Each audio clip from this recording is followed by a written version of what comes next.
A'udzubillahiminasyaitonirrajim. Bismillahirrahmanirrahim. Assalamualaikum warahmatullahi wabarakatuh. Selamat pagi teman-teman, Bapak Ibu sekalian. Di video kali ini saya akan coba memberikan sebuah bisnis analytical tools yang baru dari Adiwidya Bernasminaya. Jadi Bapak Ibu teman-teman sekalian bisa buka di adiwidya.co.id. Nanti ke kolom ini yang tools, kemudian buka yang ini, hospital akreditasi fin atau financial impact. Jadi ini apa? Ini adalah analytical tool bisnis untuk menghubungkan, merelatekan impact dari implementasi standar akreditasi rumah sakit dengan dampak financial performance-nya, ya, dengan dampak kesehatan dan kinerja keuangan dari rumah sakit tersebut.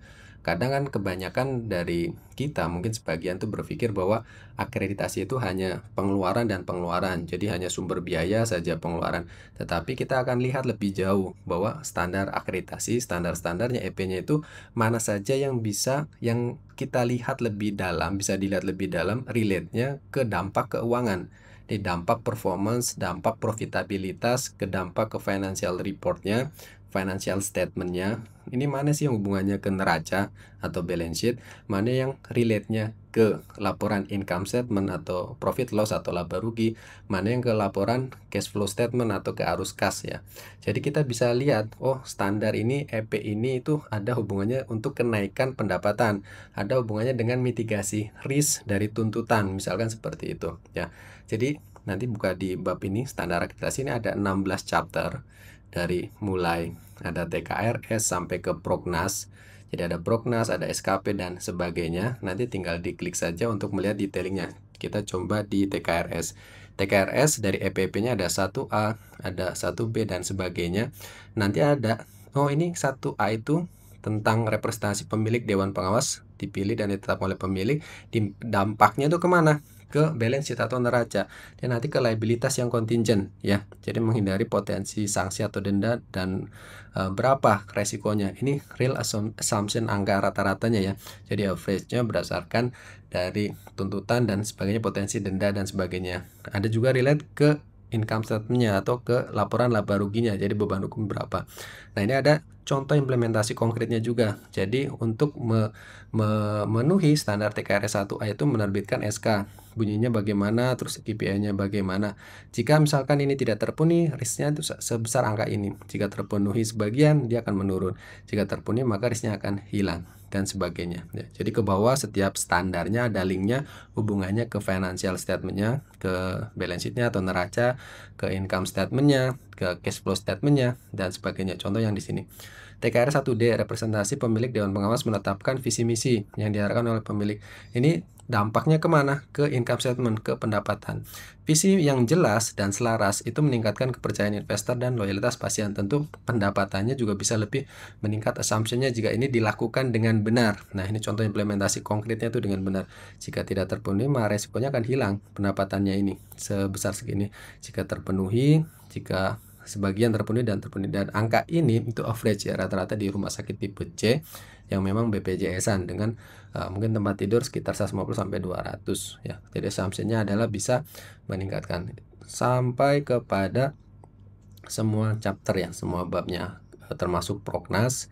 Ini juga ada relate-nya kemana? Ke laporan laba rugi kah? Jadi nanti link terkaitnya ke net profit margin-nya atau ke BOR-nya. Jadi ada link-linknya, ya, Bapak Ibu sekalian. Jadi ini linknya ke arus kas jika terpenuhi sebagian dan bagaimana. Ini live, jadi ketika Bapak Ibu isi, itu nanti di dashboard-nya akan muncul. Di dashboard di sini akan muncul, dia akan skor kesehatan finansialnya berdasarkan standar akreditasi yang sudah terpenuhi sebagian, yang belum terpenuhi dan sudah terpenuhi penuh, itu akan berapa, relate-nya ke resiko finansialnya berapa, ke BOR-nya berapa, loss-nya, net profit margin, ke claim submission time, karena memang ini difokuskan ke rumah sakit yang mitra BPJS Kesehatan, ya. Dan ini adalah ringkasan dampak ke laporan keuangannya. Jadi tergantung standar itu dikerjakan atau tidak, linknya di mana. Jadi bisa menjawab bahwa akreditasi itu, ya, tidak hanya fokusnya biaya saja, pengeluaran saja. Kan kita selalu mendapat itu akreditasi fokusnya peningkatan mutu dan keselamatan pasien. Itu mungkin indirectnya, ya, agak jauh. Tetapi ini tools ini, bisnis analytical tools ini diharapkan dapat menjawab direct, ini langsung potensi ke pendapatannya bagaimana, potensi ke risk, tuntutan beban kehilangan keuangannya berapa, masuk ke mana nih, ke neraca, ke laba rugi, atau ke arus kas. Di sini ada lebih lanjut karena tadi diisinya tidak banyak ya, makanya mungkin tidak banyak. Jadi nanti fokus manajemen bisa kemana sesuai, jadi sambil sekalian jalan, sekalian menyelam, sekalian minum air. Jadi bisa mengerjakan standar akreditasi, peningkatan mutu dan keselamatan pasiennya itu tercapai. Dari bisnis perspektifnya, dari financial performance dan healthiness-nya juga tercapai. Dari sisi bisnisnya untuk rumah sakit juga tercapai. Dia fokus di mana, kemudian ada untuk rekomendasinya, cost savingnya di mana, di chapter apa, di standar apa, di EP berapa, untuk revenue growth-nya fokus kemana, di risk mitigation-nya juga fokus kemana, cash flow-nya kemana. Jadi insya Allah bisnis analytical tools ini bisa lebih lengkap dan membantu sekalian jalan menerapkan standar akreditasi dengan relate-nya ke financial performance dari rumah sakit tersebut. Ini juga ada AI assistant-nya untuk membantu, misalkan ini kita balik perspektifnya. Jadi ada masalah apa di rumah sakit, kemudian standar akreditasi apa yang tidak jalan atau yang mungkin harus difokuskan pertama, diprioritaskan agar masalah ini sekalian kelar dengan penerapan implementasi standar akreditasi. Contoh, pendapatan dari pasien rawat jalan menurun selama 3 bulan terakhir. Nah, nanti diklik saja rekomendasinya. Contoh ini masalah kita, jadi kita balik ya.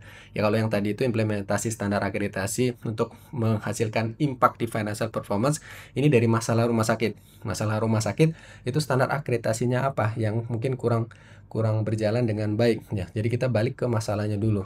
Kalau yang kolom yang ini, yang AI assistant, nah dapat rekomendasinya fokus kemana saja, ke KE-nya. KE-nya kurang bagus nih. Kalau masalahnya di ini, pendapatan pasien rawat jalannya menurun selama 3 bulan terakhir, ini ada apa saja standar akreditasi yang belum maksimal atau belum optimal atau mungkin belum jalan. Yang pertama ada AKP, ada KE-nya, ada TKRS dan sebagainya.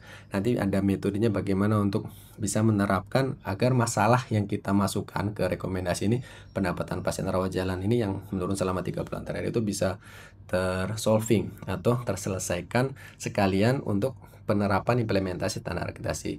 Semoga dapat membantu sehingga untuk implementasi standar akreditasi teman-teman, Bapak Ibu sekalian itu langsung real lihat impact nyatanya kepada financial performance-nya. Termasuk yang ini, kita punya masalah apa di rumah sakit, itu kita balikan misalkan ke standar akreditasinya apa saja memang yang kurang maksimal secara detail, secara eksplisit langsung di standar mana dan chapter mana.